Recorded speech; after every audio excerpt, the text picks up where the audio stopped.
Many of us are diligent about our daily walk. We count our steps, enjoy the fresh air, and feel a sense of accomplishment in moving our bodies. But is that walk, on its own, truly enough to secure our physical independence for the decades to come? The conversation around exercise for health has long been dominated by activities that elevate our heart rate, like walking, jogging, or cycling. The benefits of this kind of aerobic exercise are well documented and beyond dispute. A landmark 2019 study published in the Journal of the American Medical Association, led by Dr. Ai-Min Lee at Harvard, followed over 16,000 women with an average age of 72. It found that even modest increases in daily steps were associated with significantly lower mortality rates. Interestingly, the benefits began to level off around 7,500 steps per day, suggesting we do not necessarily need to strive for the popular 10,000-step goal to see a profound impact on longevity. Brisk walking, specifically, has been shown to reduce the risk of cardiovascular disease, lower blood pressure, and improve mood. So, the evidence for walking is robust and affirmative. It is an essential component of a healthy life. However, the research on strength training is telling a different and perhaps more urgent story for those of us over 60. Strength training, also called resistance training, is any exercise that causes muscles to contract against an external resistance. This could be from weights, resistance bands, or your own body weight. A major review of studies, a meta-analysis published in 2017, looked at the effects of resistance training on the risk of falls in older adults. It found that a consistent strength training program reduced the rate of falls by 22%. When the programs included balance exercises alongside strength, the reduction was an even more impressive 34%. Another compelling line of research concerns bone health.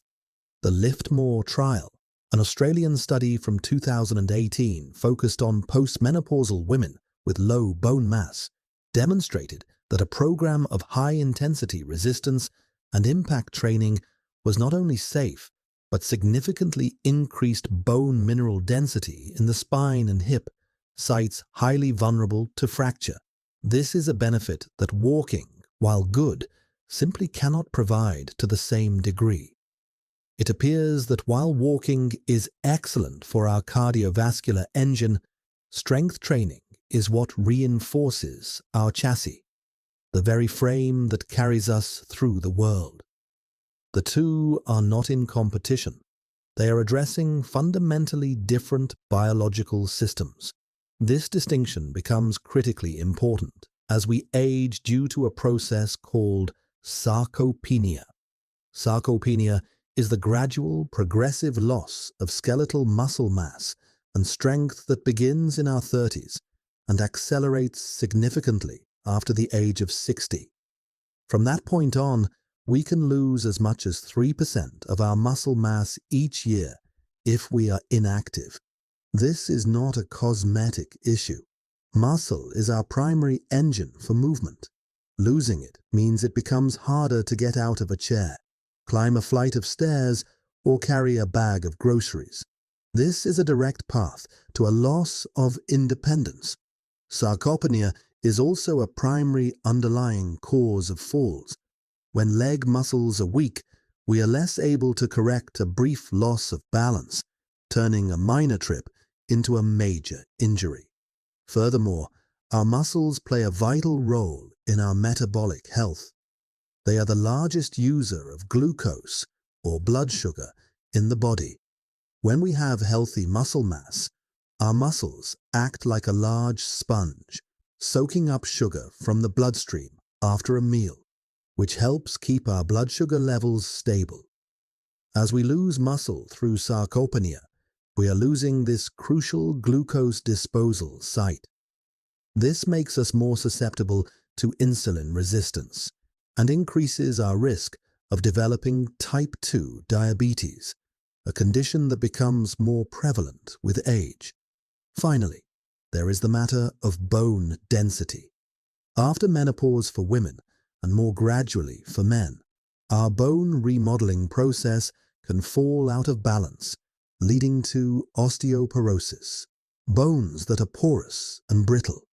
While weight-bearing exercise like walking is helpful, it is the unique mechanical stress of resistance training that provides the most powerful signal to our bone cells to build new, dense bone.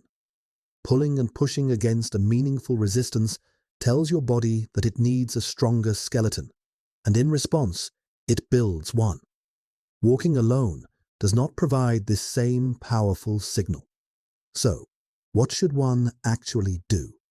The goal is not to choose between walking and strength training, but to integrate them both into a comprehensive plan. For walking, the evidence points to a clear and achievable goal. Aim for the equivalent of at least 150 minutes of brisk walking per week. That breaks down to 30 minutes, 5 days a week. The pace should be brisk enough that you can still talk, but you would be unable to sing a song. And as for step counts, aiming for a target of around 7,500 steps per day is a science-backed goal that captures most of the longevity benefits. For strength training, the recommendation from most major health organizations, including the American College of Sports Medicine, is to engage in a full-body resistance training program at least 2 days per week, on non-consecutive days, to allow for muscle recovery. This does not mean you must join a gymnasium. An effective routine can be done at home. A balanced program should include exercises that mimic major life movements. A squat, which can start as simply standing up and sitting down from a sturdy chair without using your hands. A push, like a push-up performed against a wall or kitchen counter. A pull, which can be done with an inexpensive resistance band looped around a doorknob. And a hinge, like a good morning exercise, which strengthens the lower back and hamstrings. The key is progressive overload. This means the exercises must be challenging enough to stimulate change. The goal is to perform a set of about 8 to 12 repetitions, where the last 2 repetitions are difficult to complete with good form, but still possible. If you can easily do 15 repetitions, the resistance is too light to be maximally effective. Once you are comfortable, you can progress by adding another repetition, another set, or a small amount of additional resistance. Starting slowly and prioritizing good form is essential.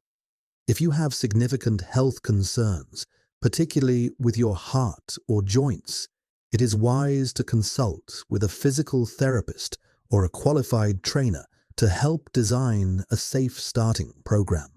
But for most, the barrier to entry is lower than one might think. The most common mistake an individual can make is believing that their daily walk is a complete exercise program. It is a wonderful and necessary foundation, but it is only the foundation. Another common pitfall is the belief that it is too late to start, or that strength training is a pursuit for the young. The research is clear that adults in their 70s, 80s, and even 90s can build meaningful muscle and strength. The ability to adapt and grow stronger does not disappear with age. A final and perhaps subtle mistake is using weights that are too light to provide a real challenge. Those very small, brightly colored dumbbells can be useful for rehabilitation or for very deconditioned beginners. But for a muscle to grow stronger, it must be tasked with doing something it finds difficult.